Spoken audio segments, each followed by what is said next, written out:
Biraz Abdülkerim Ömer hep soru ki desteğe peyvendiğin derbe kantona cizire Türkiye ve İran sıradan hevdudukin medyayı da cide greco berbe Amerika'yı operasyonu ki hevbeş dikin basa peşigirtine statüye kurdalı Suriye tekirin تو bu her vaha endam desteğe reveberiye kongre tabi Kürdistan keneki مرو تایبەتی هەولێن داویان ئێران و تورکیەژی بنرخینە چه سوورەت لە ڕۆژەوا خویا دەبێ بله شوا دەستپێکە بێ شۆڕەشە ڕۆژاوای کوردستانی و دەستپێکە بێ خەباتەمە بتایبەت دەولەتە تورک هەوڵدانی خۆتکەی بوو تێکچوونە بێ شۆڕەشە ڕۆژاوای کوردستان وە گۆم بێزانن تەوایە ئایریشن سەر ڕۆژاوای کوردستان دەولەتە تورک لەپەی بوو پلان سازیاوی ل ترکی چیده بو جدسپیکی شری سریکانی حتی ایریشن داعش سر کوبانی به ترینا جبل خانه جواردانین دریا نخوشخوانی واده دهاتن تداوی کرن و آریکاری بوارد بو اف پلاننامه تجاره النسکنی چقدر سکفتین تین پیشکتن ولو هولدانی واجی چید بنت زانی پی پشتی وادس کفتین گوهاتی أفضل كفتين مظن إيجو هاتنا قزن جكن بشتي حملة طبقة ورقة دسبيكرية وتزاني بي رقة هذا دور بيجك مظن ده يا ودهمان ده ميدا جام دشن هل بجارتني فدراسيون باكوري سوري لباشوري كردستان جينها على ريفرندوم كرنا بمظن بونا فادس كفتين قوتي قزن جكن أف دولة داغر كرجي هولداني خود كنت زاني بي إيران وتركي وك امبراطوريه فارسي وك سلطنه عثماني ديرو كده هر جملاتي هفدو كرنا حتى د فالوزيه كون هات رجلاتا نافين ده تشيدبن ديسه هريك جوانا كي بشنجيا محوركي مذهبي طائفي دي تركي العليكي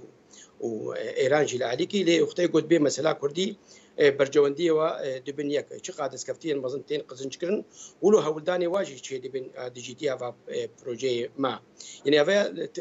دسبيكا في شورشي هولداني وانا سكنينا ايمج دسبيكا شورشي دسبيكريا ما هولداني خدكن او لكاريك باش الرجافاي كردستاني هيت زاني بي د 21 هيفاي كده 2014 اعلان ريفابريا خسر هاتي كرند لرجافاي كردستاني واما هيدي كم صلاويه بنجاميدا ووقت يجي تاني لباكوري سوري او لكاريكايا لتفايا سوري ولدفري شري براكوجيا كشتنسر الناس نامية صراع مذهبي وطائفية تاني لرجافاي كردستاني ريفابريك خسرات اعلان كردنا في حمو بيكاتين وهذا بوك نموناك نموذجك بخاطر تفاي بيش رجا سوري ام لو تاني نسكنين بيش بقى دسكفتين هتنقص انجكرن وغارانتي افادس كفتيه هنيك يعني بين جريدايه بابا كرنا سوري كنو ديمقراطيك را باش بر مخالفتها سوري او غارانتي تو دبيجي يعني تو قاعد انت قلت ايران وتركيا تبي كنت جدابرين وان هنا داكوكي وان هنا المساله كردي دا جيجن هفدو قالوا كرد كان بجيجن هفدو يعني از خصم هل بس كردا بزانم عاليه ودا كردن پرچيدن ده بحث ريفراندوم هرم كردستان شكر يعني كرد قالوا امادن اگر سبه دو سبه ابستاتيه وان دسكتيه وان دبن خطر ده امادن خو بپارزين راستا وتشتي قلت دي نزمان عين وصايا كردا د برخدانا قودكو بعد لشيبو شورش روجاوي كردستاني سر عردي بخونيه كتي اخو اباكر الكوباني لمخمور الجلاولا لشنغالي لبيوسا يكتيا تفكر سياسي كردي اباكرنا لبغرك سياسي كردي او لبغرك سياسي كردي دندرويدا قال لك محاور هنا قال لك بين گفتگو کرن و بریار تیده بیستان دنیا یک جوانا و هری گرینگا هندروی وی کنگران توی کردستانی دا وی لبگرا سیاسی کردی پیش روجا کرد 100 ساله 21 دا استراتیجیا وای سیاسی هفدش بی آواکرن دوام و هری گرینگجی افدس کفتین گو هاتنا قزنج کرن دو مواجهات هیروری دا چلو جوای کردستانی چل باشوری کردستانی گرکا بین بكارعين دالية سياسية ودبلوماسية دا دبلوماسية كردية حتى أنها بلا ولا بيوستا دفي كونغري نتوي كردستان دا أباكنا دبلوماسية كرديجي هفبش شبيبي وكيدي تر مجالك ديجي هي بر جرينجا مجود قالك دسكفتي هاتنا قزنج كرن أو دسكفتي هاتنا قزنج كركا باراستنا واببي وكيدي خطرين مظن سر كردا وكردستاني أنا جاليكي ببشتي إعلان ريفرندومش صالح حفتي هذا جاري كما سرك أركاني إيراني تيجم تركي وبلان ما شيء كنجبو خاطر ديجيتيا وی رفرندوم وهاتی اعلان کردن و وقت دید همال دمیدا تزانی په نهال دورا عفرینی ادلب اوجی پیمانن و پلاننامه تین آواکرند ناو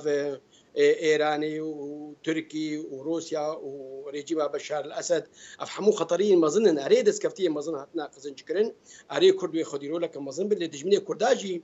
المال اخوانا رازاهيا دولة مظن خدي علاقات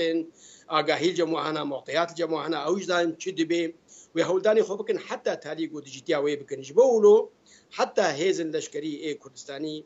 بيوستا دبي دما ديروكي ده حكم نكارن هيزك لشكري حبش عبابكن تنسيق نافو هيزي لشكري ده تشيب بيشل روجافاي كردستاني تشيل باشوري كردستاني الباكوري كردستاني الترك وحكومتها AKP قتل عام سرقليمي كرد روجانا بكارديني بيوستا اباكرنا هيزك لشكري جي حبش جبولو امد بيجن يعني دبي دما ديروكي ده اباكرنا لي بغرك سياسي كردي دامزاندنا كونغرك نتوي كردستاني جابو هواي جي جرينكترا جبر سال 2013 هولدان هبنگو کنگر به بدار خستن کمیته آماده کار هنگی هات هلبجارتن